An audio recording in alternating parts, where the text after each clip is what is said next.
পাকিস্তানি ড্রামার জন্য আজকে আমাদের দেশে অনেক মেয়েদের ডিভোর্স খুব দ্রুত হচ্ছে। অনেক নারীর ডিভোর্সের পেছনে পাকিস্তানি ড্রামা কোনো না কোনো অংশে দায়ী থাকতে পারে। পাকিস্তানি সিরিয়াল ড্রামা পছন্দ হওয়া আমাদের জন্য খুবই কমন একটা ফ্যাক্ট, কারণ তাদের কথা, তাদের ড্রেস আপ, তাদের যে পোশাকের রুচি, তাদের যে মার্জিত ভাষা, তাদের যেটা খানদানি ব্যাপার, বংশীয় ব্যাপার, এটা দেখে কোনো মেয়ে, কোনো ছেলে নর্মালি অ্যাট্রাকটিভ হতেই পারে কি পারে না যুবক ভাই?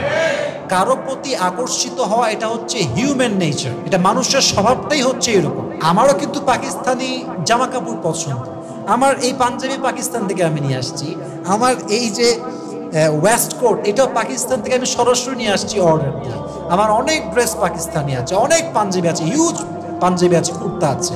তো আমার কথা হচ্ছে আপনি অ্যাট্রাকটিভ হচ্ছেন ড্রেস দেখে, পোশাক দেখে, কথা দেখে, ভাষা দেখে, কোয়ালিটি দেখে, বাট এটার একটা ব্যাড ইম্প্যাক্ট পড়ছে, ব্যাড এফেক্ট পড়ছে, বাট আপনি বুঝতেছেন না কেমনে। পাকিস্তানি ড্রামায় যেটা অলওয়েজ মোটিভেট করা হয়, এটা আমি জেনে বুঝে বলছি, সঠিক তথ্য নিয়ে বলছি।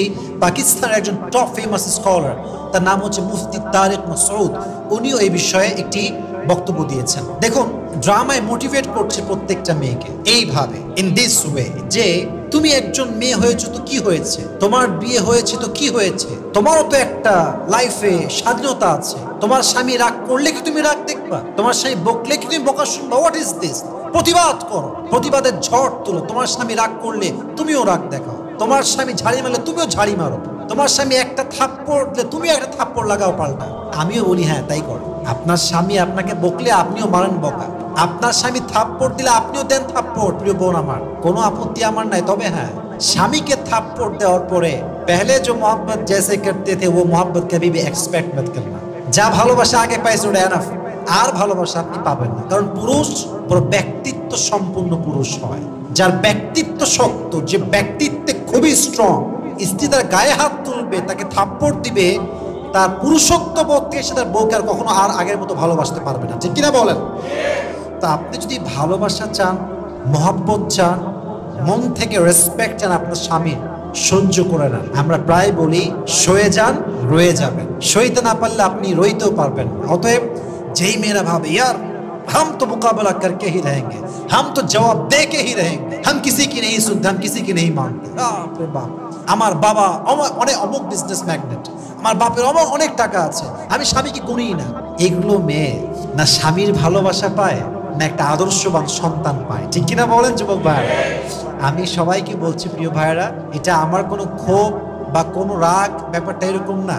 আমার কথা হচ্ছে অ্যাজ এ হাজব্যান্ড, যদি আপনি আমার থেকে একটা পরামর্শ নেন, অথবা একজন পুরুষেও যদি পরামর্শ নেন, কথা শুনতে চান, আমি বলবো কোনো পুরুষ চায় না, পৃথিবীর কোনো পুরুষ চায় না তার বউটা প্রতিবাদী।